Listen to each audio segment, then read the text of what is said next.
لیکن میرے دل کا درد ہے اور ہمارے منبر سے ایسے ہی لوگوں کو جنت بانٹی جا رہی ہے جو جمعہ کی 2 رکعت پڑھ کے مسجد سے ایسے بھاگتے ہیں جیسے اسکول کی چھٹی ہونے پر اسکول کے بچے بھاگتے ہیں. اس قوم کو ہم جنت کے ٹکٹ بانٹ رہے, اس کا چہرہ دیکھو تو جنت ملے گی اور اس کا چہرہ دیکھو تو جنت ملے گی.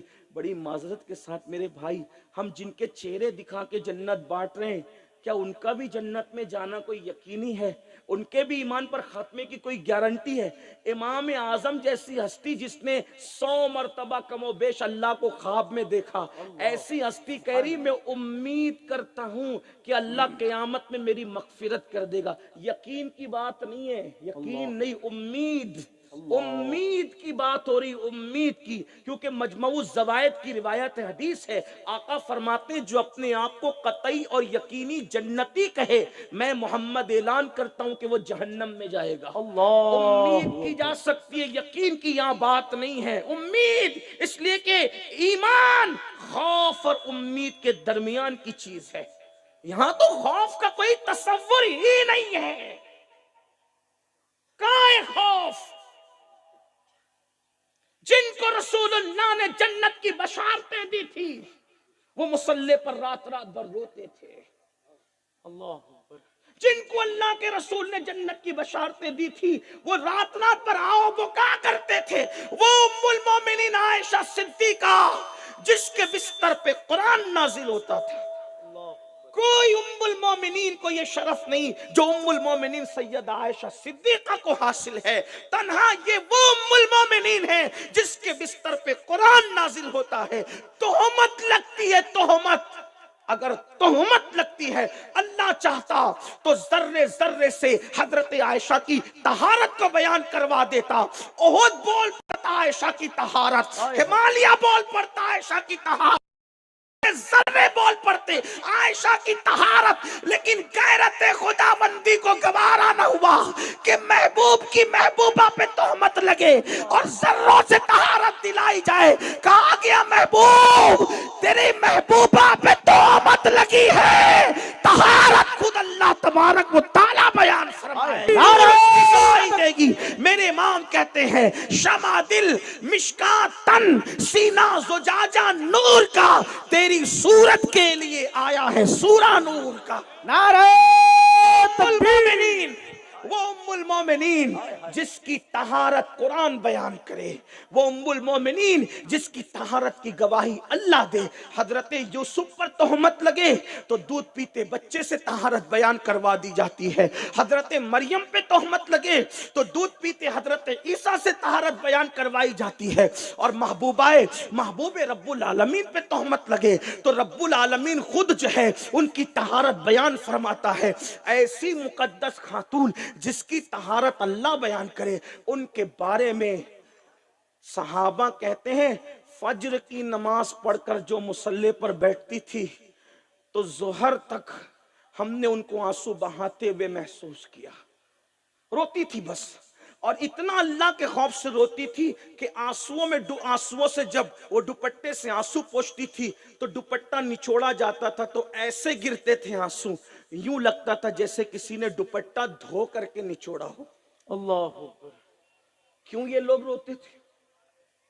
کیوں روتے؟ آج ہم جنت کے ٹھیکیدار بنے ہوئے, ہم جنت میں نہیں جائیں کون جائے گا؟ آپ بتائیے لوگ کیوں روتے تھے؟ یہ سچی بات ہے, جب تک کہ دونوں پیر جنت میں نہیں پہنچ جائیں آدمی کو سکون سے نہیں بیٹھنا چاہیے. کیا بات ہے. سیدنا فاروق اعظم رضی اللہ تعالیٰ عنہ اللہ اپنے بستر کے نیچے چابک رکھتے تھے, اور جب گھر میں آتے تھے تو سونے سے پہلے چابک نکال کر پیر پہ مار کے کہتے تھے عمر بتا تو نے اللہ کی فرما برداری کے کتنے کام کیے, اللہ اور ان پیروں سے چل کر کے تو کہاں گیا؟ فاروق اعظم رضی اللہ تعالیٰ. اللہ. میرے بھائیوں یہ کوئی کھیل تماشا نہیں ہے آپ کا دین, یہ کہانی قصوں کی من گڑت دنیا نہیں ہے آپ کا دین. ان الدین عند اللہ الاسلام, دین اللہ کے نزدیک صرف اسلام ہے, اور وہ اللہ کی طرف سے نازل کیا گیا ہے. یہ سوچتے ہو رات رات بھر زنا کی فلمیں دیکھو گے پھر بھی جنت پکی ہے؟ اللہ. اس لیے کہ ہمارے ساتھ ایک ٹائٹل ہے. میرے عزیز, جب نبی کا بیٹا جہنم میں جا سکتا ہے, اس کے کرتوت کی بنیاد پر نہیں، قرآن میں نہیں لکھا ہے. اگر میں قرآن سے ہٹ کے بات کروں تو مجرم ہوں. آپ بتائیں نا، نوح علیہ السلام کا بیٹا، اللہ فرماتا ہے اے نوح اب یہ تیری آل سے نہ رہا، اس لیے کہ اس کے عمل اچھے نہیں ہے. اٹھا کے قرآن دیکھو. جب نبی کا بیٹا جہنم میں جا سکتا ہے، ہم کون ہیں؟ ہم کس کھیت کی مولی ہیں؟ لیکن ایک بات یہ بھی آپ کو بتا دوں آگے بڑھ کر، یہ لیسا من اہلک اور انبیاء کے لیے ہے. اس کو رسول اللہ کی اولاد پہ چسپاں نہیں کرنا، آئے ہائے کیا بات کیونکہ ہے. خاتم النبیین کی جو اور خصوصیات اور نبیوں سے الگ الگ ہے، نسب کے معاملے میں بھی حضور کی خصوصیت الگ ہے. آقا فرماتے ہیں سب کے نسب منقطع ہو جائیں گے، لیکن قیامت میں مجھ محمد کا نسب کام آئے گا. آئے ہائے سبحان اللہ سبحان اللہ یاد رکھ، سبحان اللہ. اللہ نسبی و سببی. اور ایک مقام پر فرمایا فاطمہ نے اپنی طہارت کی اتنی حفاظت کی کہ اللہ نے فاطمہ کی اولاد پر جہنم کی آگ کو حرام فرما دیا. آئے ہائے سبحان اللہ سبحان اللہ. فتاوی رضویہ شریف میں امام اہل سنت اسی لیے لکھتے ہیں کہ عند اللہ جو سادات ہیں، آئے ہائے واہ واہ واہ واہ واہ. عند اللہ پر اہل علم کی توجہ چاہتا ہوں، اس کی تشریح نہیں کرتا لیکن بات میری پوری ہو جائے گی. امام اہل سنت لکھتے ہیں عند اللہ جو سادات ہیں ان پر جہنم کی آگ حرام کر دی گئی ہے اور ان کے لیے مغفرت یقینی ہے. لیکن جو عند اللہ ہیں پتا کیسے چلے کہ عند اللہ؟ عند اللہ یہاں پتا نہیں چل سکتا. عند اللہ کا پتا تو اللہ کے پاس پہنچ کر پتا چلے گا کہ عند اللہ کون تھا. اللہ اللہ اللہ. ان پر قطعی جنت ہے، ان کے لیے جہنم کی آگ حرام ہے. جو رسول اللہ صلی اللہ علیہ وسلم کے جسم کا حصہ، اس لیے نسب حضور کا کام آئے گا. البتہ نسب پر فخر کی اجازت نہیں دیتے، مگر نسب کو بے فائدہ بھی نہیں کہتے. ارے جب اصحاب کہف کی نسبت کام آ سکتی ہے آئے ہائے تو محبوب خدا کی نسبتیں کیوں کام نہیں؟ کیا بات ہے سبحان اللہ. ہم ایک طرف کی بات کر کے نہیں جائیں گے، مایوس کرنے بھی نہیں آئے ہیں. اسی لیے تو میرے امام کہتے ہیں جب اصحاب کہف کا کتا بخشا جائے گا تو سگے درگاہ سلطان مکسنی یا رسول سبحان اللہ. جب کہف والوں کا کتا بخشا جائے گا تو میں تو سلطان دو عالم کا سگ ہوں، پھر میرے کیا مرتبے ہیں؟ لیکن کوئی وہاں سچی نسبت تو حاصل کرے، کوئی نسبت کی طرف تو توجہ. جو وہاں سے منسوب ہوگا وہاں تو دل کا بھی خیال رکھا جائے گا. تو عرض یہ کر رہا تھا، حضرت امام اعظم ابو حنیفہ یوں کہتے تھے اللہ انشاءاللہ مجھے بخش دے گا. تو لوگوں نے کہا آپ یہ کہتے ہیں کہ اللہ بخش دے گا انشاءاللہ، وجہ کیا؟ فرماتے ہیں الحمدللہ میں نے پوری زندگی کبھی کسی کی غیبت نہیں کی. امام اعظم کہتے ہیں میں نے اپنی زبان سے کبھی کسی کی غیبت نہیں کی، اسی عمل کی وجہ سے میں امید کرتا ہوں کہ اللہ مجھے بخش دے گا. تو میرے آقا علیہ الصلوۃ و تسلیم کے پیارے دیوانوں، آئیے جلدی جلدی میں عذاب قبر کے حوالے سے مزید روایتیں آپ کی خدمت میں پیش کرتا ہوں تاکہ آپ کو مزید آگے بات پتہ چلے. اللہ کسی کو بھی عذاب قبر میں مبتلا کر سکتے، کسی کو بھی. شرح الصدور میں ساتھ ساتھ کتابوں کے نام بھی پڑھ رہا ہوں کیونکہ بات بڑی نازک کرنے جا رہا ہوں. تو آپ سمجھنا کہ میں وہ ذمہ داری ان پر ہے جنہوں نے لکھا ہے، میری حیثیت ناقل کی. شرح الصدور میں علامہ جلال الدین سیوطی لکھتے ہیں، اب دل کے کانوں سے سننا. ایک صحابی کہتے ہیں، غالباً حضرت ابو رافع کہتے ہیں کہ میں رسول اللہ صلی اللہ علیہ وآلہ وسلم کے ساتھ بقیع گیا. مدینہ منورہ کا جو قبرستان ہے اس کو بقیع کہتے ہیں، جنت البقیع. شاید اسی نسبت سے آپ نے جو ہے وہ یہ کانفرنس کا نام بھی رکھا بقیع. جی جی. اللہ نصیب کر دے بقیع آمین آمین سب کو، آمین. جن کے نصیبیں ہیں پھر نصیبیں. آقا علیہ السلام کے ساتھ میں قبرستان گیا بقیع میں، تو میں نے دیکھا کہ حضور کہہ رہے if if if if if. مجھے ایسا لگا کہ حضور مجھے کچھ کہنا چاہتے. تو میں نے کہا حضور مجھے کچھ کہنے کا نہیں، تجھے نہیں کہہ رہے ہیں. ایک قبر والے کو دیکھ رہا ہوں کہ اس کو جہنم کی آگ کی زرہ پہنائی گئی. اللہ. رسول اللہ کے دور کی بات، اللہ کے رسول کے دور کی بات، آقا کے دور. کیا فرمایا؟ اس کو جہنم کی زرہ، آگ کی زرہ اس کو پہنائی گئی. میں نے عرض کی یا رسول اللہ آگ کی زرہ کیوں پہنائی گئی؟ تب آقا فرماتے ہیں اس کو میں نے ایک مرتبہ زکوٰۃ وصول کرنے بھیجا تھا. دل کے کانوں سے سنیں عذاب قبر کی بات. میرے بھائیوں یہ کوئی بول پھر کہہ رہا ہوں اس کو سیریس لینا. میں حدیث پڑھ رہا ہوں امام سیوطی کے حوالے سے. امام سیوطی کون؟ امام احمد رضا محدث بریلوی سیدی اعلیٰ حضرت. جب بھی فتاوی رضویہ میں امام سیوطی کا نام لکھتے ہیں تو لکھتے ہیں خاتم الحفاظ علامہ جلال الدین سیوطی. ہائے ہائے ہائے. یہ بیک وقت مفسر بھی قرآن کے، مورخ بھی ہیں، محدث بھی ہیں اور صوفی بھی ہیں. اتنے بڑے بزرگ ہیں. انہوں نے کم و بیش 70 مرتبہ اللہ کے رسول علیہ السلام کا دیدار کیا ہے. سبحان اللہ سبحان اللہ. اور خود فرماتے ہیں کسی مسئلے میں مجھے اشکال ہوتا اور وہ میرا مسئلہ حل نہیں ہوتا تو میں ڈائریکٹ رسول اللہ سے پوچھا کرتا. سبحان اللہ. حضور رہنمائی فرمایا کرتے تھے. یہ حال ہے ان کا امام سیوطی کا. وہ امام جلال الدین سیوطی اپنی کتاب شرح الصدور میں لکھ رہے ہیں کہ اللہ کے رسول علیہ السلام نے ایک قبر کی طرف اشارہ کر کے اف اف کہا تو جو صحابی ساتھ تھے انہوں نے کہا حضور مجھے کہنا چاہتے، کہا نہیں اس قبر والے کی طرف اشارہ ہے کہ اس کو آنکھ کی زرہ پہنائی گئی ہے.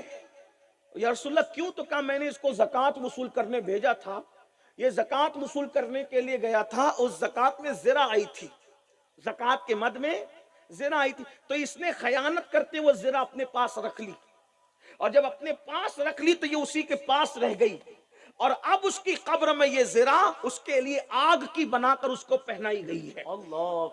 اللہ کے رسول علیہ الصلوۃ والتسلیم جس کو زکوٰۃ وصول کرنے کے لیے بھیجیں اور وہ شخص خیانت کر جائیں زرا کے معاملے کو لے کر، پھر کہتے ہیں امام سیوطی لکھ رہے ہیں اس کو ذمہ دار ہوئے میں ناقل ہوں، آپ بتائیں میری اور آپ کی حیثیت کیا ہے؟ لوگوں کا پیسہ لے کر ہڑپ کر کے حاجی نمازی بننے والوں، لوگوں کا غصب کر کر کے ادھر ادھر کر کے پھر چند دنوں کے بعد نیکی کا لبادہ اوڑھنے والوں، لوگ تو یہ سوچتے اس کا لے لو اس کا لے لو دبا لو یہ کر لو پھر نیک بن جاؤ، رند کے رند رہے ہاتھ سے جنت نہیں. یاد رکھنا اسلام خرد برد کا مذہب نہیں ہے. حضور فرما رہے کہ جس کو میں نے زکوٰۃ وصول کرنے کے لیے بھیجا اور وہ زرہ میں اس نے خیانت کی، وہ زرہ آگ کی بنا کر اس کو پہنا دی گئی ہے. تو میرے بھائیوں ہم تو کیا کیا کر رہے ہیں، کوئی موبائل چوری کر رہا ہے، حتیٰ کہ چوری کا کام مسلمانوں کے درمیان اتنا عام ہو چکا ہے کہ اب مسجد میں بھی اگر کوئی لوٹا کے آدمی رکھتا ہے تو مسجد کا مؤذن اس کو بھی زنجیر سے باندھ کر کے رکھتا ہے، یعنی کہ کہیں یہاں کا لوٹا چوری نہ ہو جائے. کوئی مٹکے کے پاس پانی رکھتا ہے مسجد میں تو وہ گلاس بھی زنجیر سے باندھ کے رکھا جاتا ہے، گلاس بھی چوری نہ ہو جائے.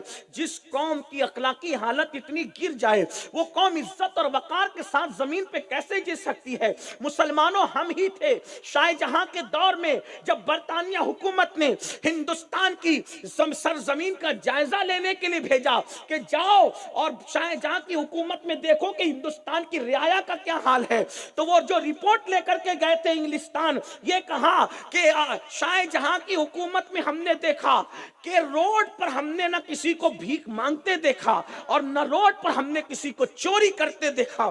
یہ اپنی حکومت میں اس ہندوستان کا حال تھا.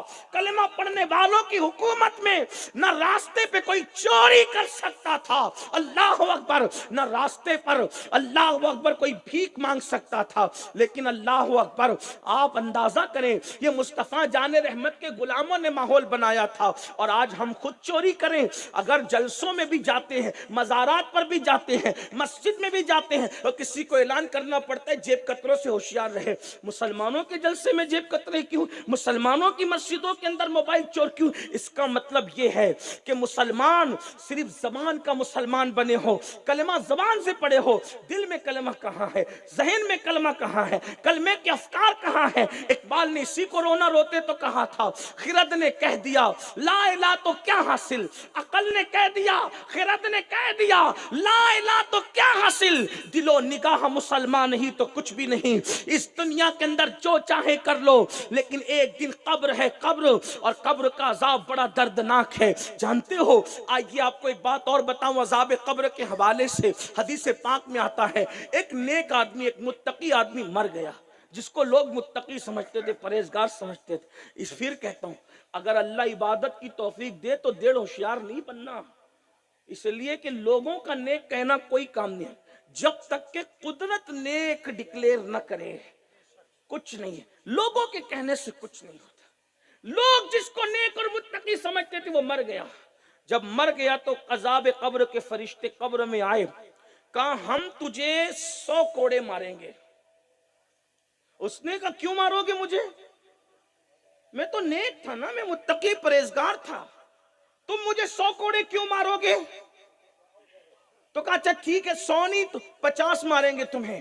توجہ کیجئے, عذاب قبر 50 ماریں گے تمہیں. اس نے کہا 50 بھی کیوں مارو گے, میں تو نمازی بھی ہوں, حاجی بھی ہوں, عمرہ بھی کرتا تھا, قرآن بھی پڑھتا تھا, سب کچھ کرتا تھا, پھر تم مجھے کیوں مارو گے؟ کہا اچھا ٹھیک ہے 10 مارتے ہیں. پھر 10 بھی کیوں مارو گے تم مجھے؟ میں نے کیا غلطی کی, میں نیک تھا, پرہیزگار تھا. کہا اچھا ٹھیک ہے متقی جی, پرہیزگار جی, ایک ہی ماریں گے تمہیں. اب ایک سے کم تو ہو نہیں سکتا تھا. جب ایک کوڑا مارنے کی بات کی تو اس نے کہا ٹھیک ہے ایک مار لو. حدیث پاک میں آتا ہے کہ جب ایک کوڑا فرشتے اس کو ماریں گے تو اس کی پوری قبر میں جہنم کی آگ بھڑک اٹھے گی, ایک کوڑے سے, ایک کوڑے سے, اور اس کا پورا جسم ذرے ذرے میں تبدیل ہو جائے, ایک کوڑے سے. اللہ کے بندو, اللہ رب العزت کے عذاب پہ غور کرو, اپنی آخرت کا خیال کرو, اپنے آپ پہ رحم کرو. ہم میں کوئی نہیں ہے میرے بھائی جو اللہ کے عذاب کو برداشت کر سکے. ہم میں کوئی نہیں ہے جو اللہ کے عذاب کو اٹھانے کی طاقت رکھے, کوئی نہیں ہے. ایک کوڑا اس کو مارا گیا, اس کی قبر میں آگ بھڑک اٹھے گی اور اس کا جسم ذرے ذرے میں تبدیل ہو جائے گا. پھر میرے آقا علیہ السلام فرماتے ہیں پھر اللہ جب تک چاہے گا آگ بھڑکتی رہے گی, اس کا جسم اس حالت میں رہے گا. پھر اللہ تعالیٰ اس کو دوبارہ زندگی دے گا اور اس کا جسم جمع کرے گا. تو فرشتے اس سے پوچھیں گے پتہ ہے ہم نے تجھے یہ عذاب کیوں دیا, ایک کوڑا تجھے کیوں مارا؟ اس کی 2 وجہ. نمبر 1 کہ تو نے ایک مرتبہ بے وضو نماز پڑھا تھا, بے وضو نماز پڑھنے کی وجہ سے تجھے ایک کوڑا مارا. نمبر 2 ایک مظلوم آیا تھا تیرے پاس فریاد لے کر, میری مدد کر, تو نے اس مظلوم کی مدد نہیں کی, اس لیے ہم نے تیرے ساتھ یہ سلوک کیا. آپ سے پوچھتا ہوں, اتنا نیک, اتنا متقی, اتنا پرہیزگار, اور اس کو ایک کوڑا مارا گیا تو یہ, اور کیوں مارا گیا؟ کیونکہ اس نے وضو نہیں کیا تھا. آپ ذرا علماء کے پاس آ کے پوچھو کتنوں کو وضو کرنا آتا ہے, کتنے لوگ صحیح وضو کرتے ہیں. اور نمبر 2, کوئی مظلوم آ کر کے کہتا ہے میری مدد کرو, اور اس نے مدد نہیں کی, نیک ہو کر, متقی ہو کے, پرہیزگار ہو کر, ایسا کوڑا پڑا کہ پوری قبر آگ سے بھر گئی اور جسم ذرے ذرے میں تبدیل ہو گیا. اگر کوئی مظلوم کی مدد نہ کرے تو نیک ہو کر اس کی قبر میں یہ اس پر عذاب آئے, تو جو لوگوں پہ ظلم کرے گا اس کا کیا حال ہوگا؟ عذاب قبر اس پر کیسے مسلط کیا جائے گا؟ اور تو اور جو پڑوسیوں پہ ظلم کرے, اور تو اور جو گھر کی بیوی پہ ظلم کرے. آج پوچھتا ہوں ذرا سروے کر لو, کتنوں کی بیویاں ان سے خوش ہے, کتنوں کی بیویاں ان سے راضی ہے؟ عورتوں کو باندی بنا کے رکھا ہے, عورتوں کو کنیز بنا کے رکھا ہے. اللہ اکبر, سالن میں نمک زیادہ ہو جائے تو طلاق کی دھمکی دیتے ہیں. اللہ اکبر, میکے سے لیٹ آئے تو طلاق کی دھمکی دیتے ہیں. اگر جہیز کچھ کم لے کر کے آئی ہے تو رات دن اس کو ٹارچر کرتے ہیں. تیری ماں نے دیا کیا, تیری ماں نے دیا کیا, تیرے باپ نے دیا کیا؟ بولو یہ کرتے ہیں کہ نہیں کرتے؟ سوچو تو صحیح. یاد رکھنا, صرف ماں باپ کا دل دکھانے والا جہنمی نہیں ہے, بلکہ اللہ کے غیبدہ نبی صلی اللہ علیہ وآلہ وسلم نے فرمایا عورت کی عزت صرف شریف لوگ کرتے ہیں, کمینہ عورت کی عزت کرنا نہیں جانتا. اللہ کے رسول نے اس کو کمینہ فرمایا, کمینہ. اگر حدیث میں یہ الفاظ نہیں آتے تو میں اس منبر سے یہ بات نہ کہتا. اللہ اکبر. فقی ابو اللہ سمرقندی اپنی کتاب قرۃ العیون کے اندر لکھتے ہیں, آقا فرماتے جو عورت کی عزت کرنا نہ جانے وہ کمینہ ہے, کمینہ اس امت میں. حضور جسے کمینہ کہے. آج داڑیوں کی تراش خراش تو بڑی خوبصورت ہے, ٹوپیاں تو بڑی خوبصورت ہے, بیویوں کو, عورتوں کو ٹارچر کرتے ہو, بہووں کو ٹارچر کرتے ہو, گھر کی خواتین کو ٹارچر کرتے ہو. سن لو, اللہ کے غیبدہ نبی مصطفیٰ جان رحمت صلی اللہ علیہ وآلہ وسلم ارشاد فرماتے ہیں کہ جس نے اپنی بیوی کا دل دکھایا, غلط بول بول کر, گالیاں دے کے, تانے دے کے اس کا دل دکھایا, جب وہ قیامت کے دن اگر پہاڑوں جیسی نیکیاں لے کر بھی آئے گا تو اللہ اس کی پہاڑوں جیسی نیکیوں کو بھی رد کر دے گا، اللہ اور حکم ہوگا یہ بیوی کا دل دکھاتا تھا غلط جملے بول کر کے، اس لیے اس کو منہ کے بل گھسیٹتے ہوئے جہنم میں لے کر جاؤ۔ آپ سے پوچھنا چاہتا ہوں میرے آقا صلی اللہ علیہ وآلہ وسلم کے پیارے دیوانوں، ہماری توجہ نہیں۔ اب آپ کہیں گے مولانا میں معلوم نہیں تھا۔ میرے عزیز، اسلام تو پہلے کہہ چکا، طلب العلم فریضۃ علی کل مسلم۔ آپ کو علم حاصل کرنا تھا، شادی سے پہلے آپ نے علم حاصل کیوں نہیں کیا؟ ارے شادی سے پہلے 6 مہینے تک آپ نے شادی کی تیاری کی، تو شادی سے کم سے کم 6 دن پہلے نکال کر بیوی کے حقوق ہی پڑھ لیتے، اسلام میں نکاح اور طلاق کے مسائل ہی پڑھ لیتے۔ اللہ کے حبیب علیہ السلام فرماتے تم میں بہترین انسان وہ ہے جو اپنے گھر والوں کے ساتھ اچھا سلوک کرے، اور آقا فرماتے ہیں تم سب میں بہتر میں ہوں، اس لیے کہ میں تم سب سے زیادہ اچھا سلوک اپنے گھر والوں کے ساتھ کرتا ہوں۔ یعنی جو سلوک تم اپنے گھر والوں کے ساتھ کرتے ہو اس سے زیادہ بہتر سلوک میں اپنے گھر والوں کے ساتھ کرتا ہوں۔ اور حضور علیہ السلام کا سلوک اپنے گھر والوں کے ساتھ کیا تھا؟ ام المومنین سیدہ عائشہ صدیقہ رضی اللہ تعالی عنہا فرماتی ہیں ہم بیمار پڑ جاتے تو اللہ کے رسول علیہ السلام ہمارے حصے کا کام خود کیا کرتے تھے، ہمارے کاموں میں ہاتھ بٹایا کرتے تھے، ہماری حوصلہ افزائی کیا کرتے تھے، حتیٰ کہ حضور علیہ السلام اپنی نالین کو اگر صدمہ پہنچ جاتا تو آقا علیہ السلام اپنی نالین خود ہی سیا کرتے تھے، اس کی مرمت خود ہی کیا کرتے تھے۔ میرے عزیز بھائیوں بتاؤ ہمارا دین سے کتنا تعلق رہ گیا؟ ہم تو گوشت اور مچھی والے مسلمان رہ گئے بس، یا جمعہ کی 2 رکعت والے رہ گئے بس، باقی ہمیں دین پتہ ہی نہیں، شریعت پتہ نہیں، اسلام پتہ نہیں۔ بہت نقصان میں ہو، بہت خسارے میں ہو، اس لیے دنیا میں آئے ہو، دین سیکھو، اچھا عمل کرو، نیک عمل کرو۔ جب اعمال کے بارے میں خبر نہ ہوگی تو کیا کرو گے؟ بس اپنی گفتگو سمیٹتے ہوئے آخری پیغام دیتے ہوئے جاتا ہوں، رمضان شریف کا مہینہ قریب ہے، شعبان المعظم کا آخری عشرہ قریب آنے والا ہے، اور جلد ہی ہم انشاءاللہ رمضان شریف کی پر بہار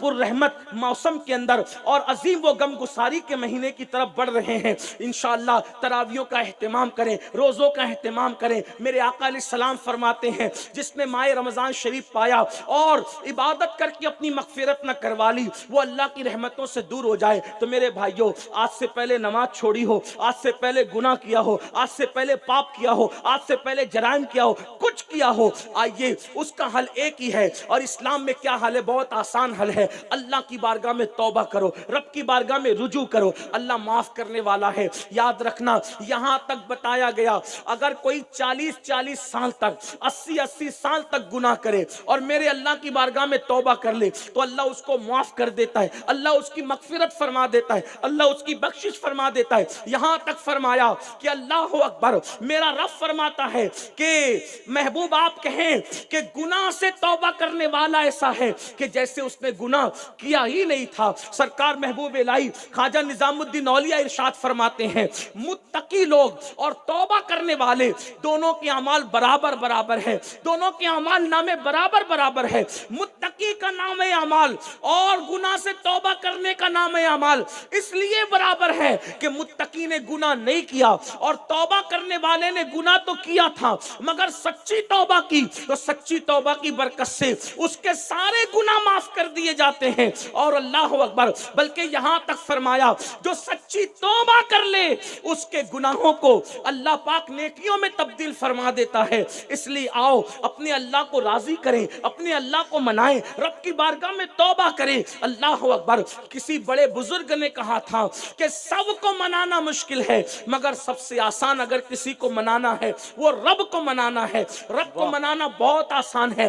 آنسوؤں کی 2 قطرے اللہ کی بارگاہ میں پیش کر دو، میرا اللہ راضی ہو جائے گا۔ آئیے اسی سلسلے کی آخری کڑی دل کے کانوں سے سننا، کیسے کیسوں نے توبہ کی، کیسے کیسوں نے معافی طلب کی، اللہ نے ان کو معاف کیا، زندگیاں بدل گئی، زندگیوں میں انقلاب آ گیا، توبہ کا دروازہ کھلا ہوا ہے۔ یاد رکھنا جب تک کہ موت کی آخری ہچکی نہیں آ جاتی، جب تک کہ روح حلق میں اٹک نہیں جاتی، اس وقت تک ہمارے لیے توبہ کا دروازہ کھلا ہوا ہے۔ آؤ اپنے اللہ سے معافی مانگو، رب کی بارگاہ میں توبہ کرو، اور یاد رکھنا کان کو کھینچنے کا نام توبہ نہیں، گال کو پیٹنے کا نام توبہ نہیں، بلکہ توبہ یہ ہے اپنے گناہ پہ شرمندہ ہو جاؤ اور اپنے اللہ کی بارگاہ میں وعدہ کرو کہ مولا آج سے پہلے جتنے گناہ کیے آج کے بعد اب گناہ نہیں کروں گا. اگر آپ نے یہ اللہ سے وعدہ کر لیا تو اللہ فرماتا ہے ان اللہ یحب التوابین، بے شک اللہ توبہ کرنے والوں کو اپنا محبوب بنا لیتا ہے. اس سلسلے میں آپ یہ مت سوچنا نہیں حضرت میں نے تو بہت گناہ کیا. میرے بھائی کتنا بھی گناہ کیا ہو اللہ کی رحمت بڑی وسیع ہے. خود ہی فرماتا ہے سبقت رحمتی علی غضبی، کہ میری رحمت میرے غضب پہ سبقت لے گئی ہے. آئیے